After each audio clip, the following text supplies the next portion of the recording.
నిర్వహణ ఇక డీటెయిల్స్ చూస్తే మదనపల్లె సబ్ కలెక్టర్ కార్యాలయంలో కీలకమైన ఫైళ్ల దహనం ఘటనపై విచారణ 4వ రోజు కొనసాగుతోంది. రెవెన్యూ పోలీసు ఉన్నతాధికారులు విచారణ కొనసాగించారు.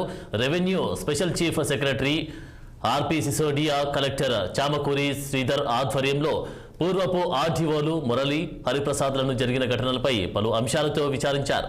సంఘటనా స్థలంలో కాలిపోయి మిగిలిన ఫైళ్లను, కంప్యూటర్ హార్డ్ డిస్క్లను, సిపియులను కూడా 30 మంది విఆర్ఓల సమక్షంలో మంగళవారం మధ్యాహ్నం నుంచి అర్ధరాత్రి వరకు పంచనామా రాసి స్వాధీనం పంచుకున్నారు. ఇక డివిజన్లోని 11 మండలాల తహసీల్దార్ కార్యాలయాల నుంచి తీసుకొచ్చిన ఫైళ్ల వివరాలు కూడా నమోదు చేసి భద్రపరిచారు.